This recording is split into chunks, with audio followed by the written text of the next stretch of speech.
E aí pessoal, beleza? Tudo bem? Tudo jóia com vocês? Voltamos aí para mais uma aula nossa aí do nosso CHC, o nosso curso de História completo para concursos vestibulares e também pré-militar.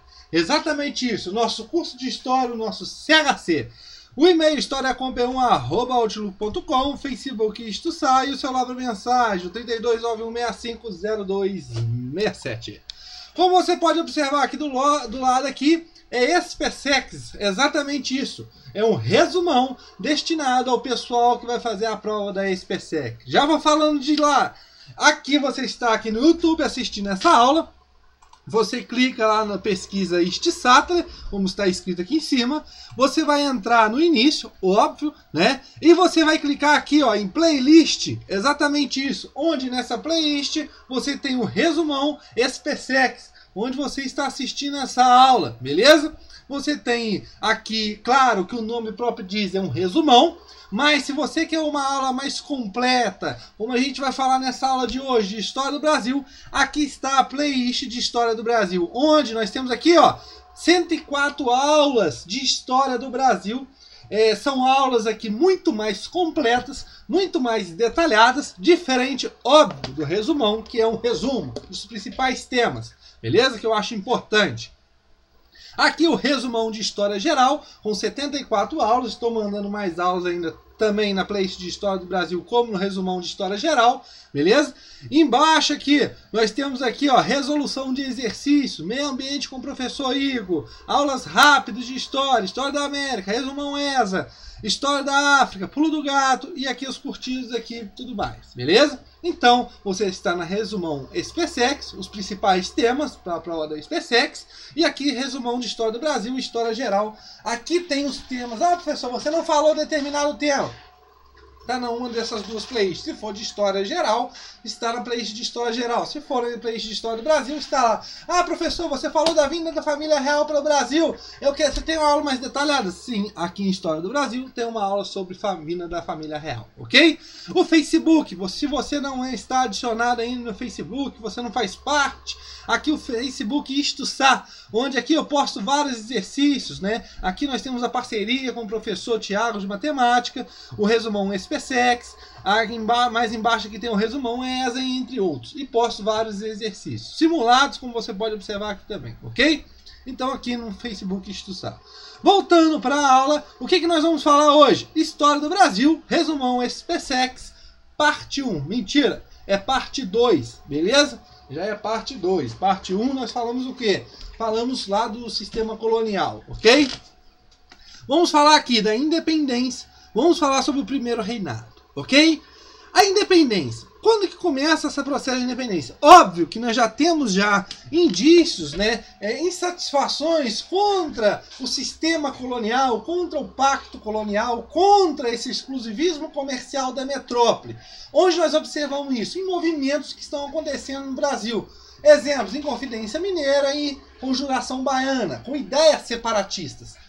Óbvio que nós temos outros movimentos que ocorrem dentro do sistema colonial, dentro do Brasil colônia, que não tem uma ideia ainda de separação, são os nativistas. Tranquilo, pessoal? Mas continuando. Outro também que vai ajudar para a independência, óbvio, é a chegada da família real ao Brasil em 1808. Por que ela vem? Por causa das perseguições de Napoleão Bonaparte. Napoleão Bonaparte está crescendo dentro da França, está se expandindo e quer levar o bloqueio continental à Inglaterra, o estrangulamento da economia inglesa. O que observa? Observa que qualquer país do continente que mantesse relações com a Inglaterra seria invadido. Ocorre com Portugal.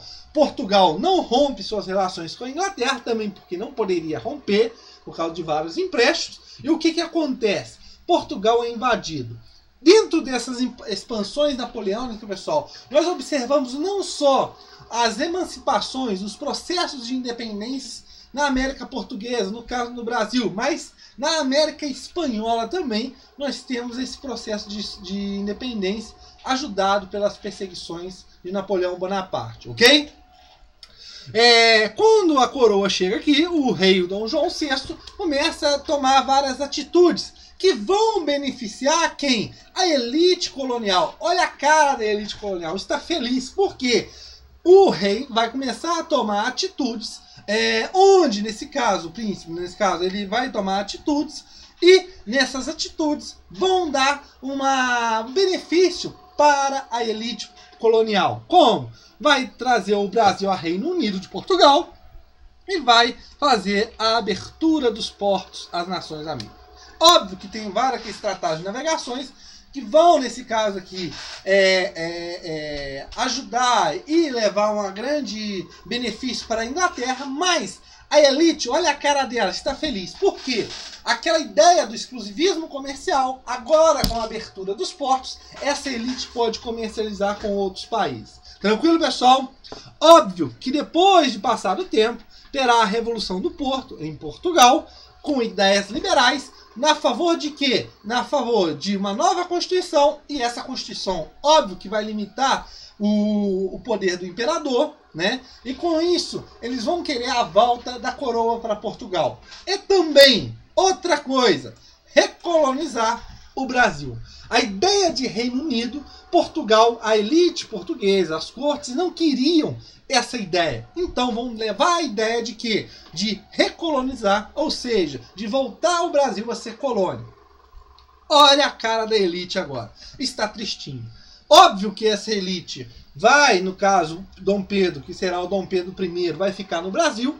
A elite, junto com José Bonifácio, que vai articular e tudo mais, vai levar a uma articulação junto ao imperador, o Dom Pedro, nesse caso, que não é imperador ainda, né, o príncipe regente.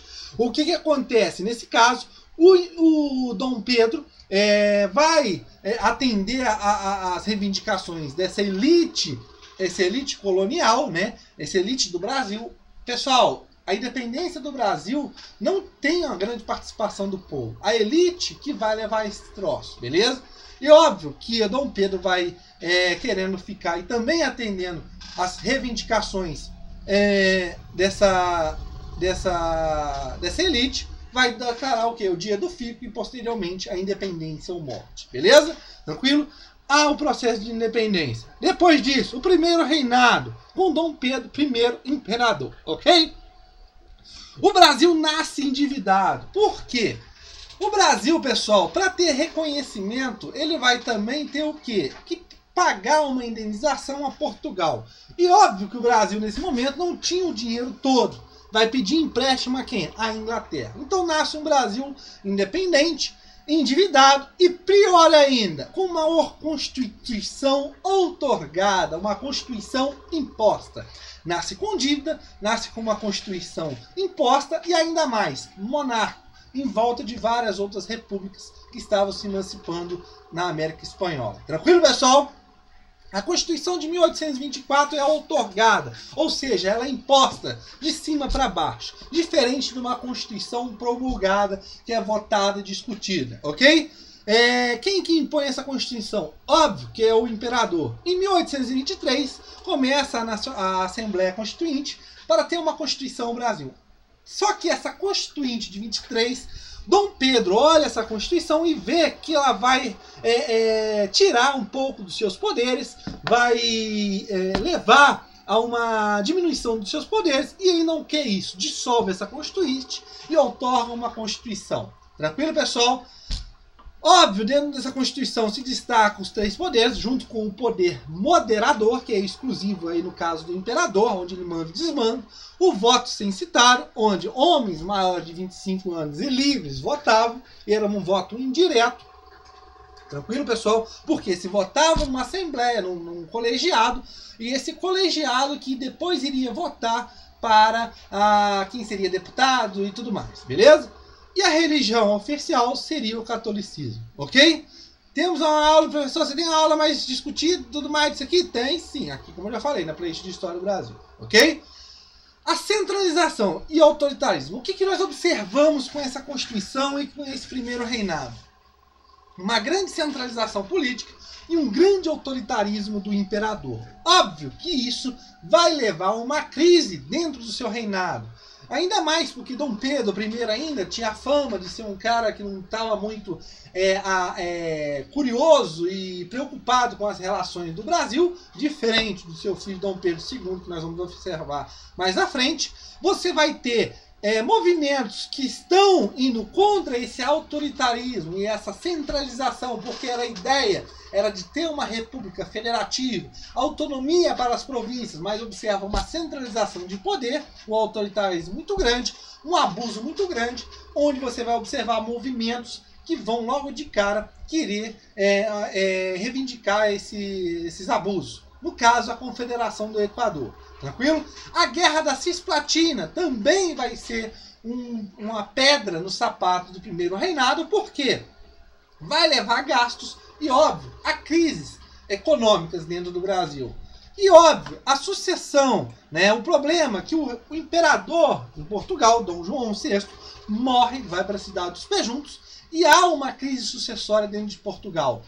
Dom Pedro I, querendo continuar no governo e vendo que sua credibilidade, né, a sua fama já estava aqui um pouco caída, vai lá para suceder e deixa o seu filho, abdica o trono em 1831 a favor do seu filho, o Dom Pedro, né, o Pedrinho, né, que virá depois Dom Pedro II. Mas só que, antes de virar Dom Pedro II e passarmos para o segundo reinado, nós temos entre esses dois, o primeiro e o segundo reinado, um período chamado de período regencial. Por quê? Por que esse período? Porque o Pedrinho não poderia assumir o trono, nesse caso, do Brasil, porque ele era de menor. Esse período regencial estava contido dentro da Constituição de 1824. Se caso houvesse uma vacância, um impedimento, poderia ser instaurado o período regencial. Isso nós veremos na nossa próxima aula junto com o segundo reinado. Beleza, pessoal? Um abraço aí, valeu!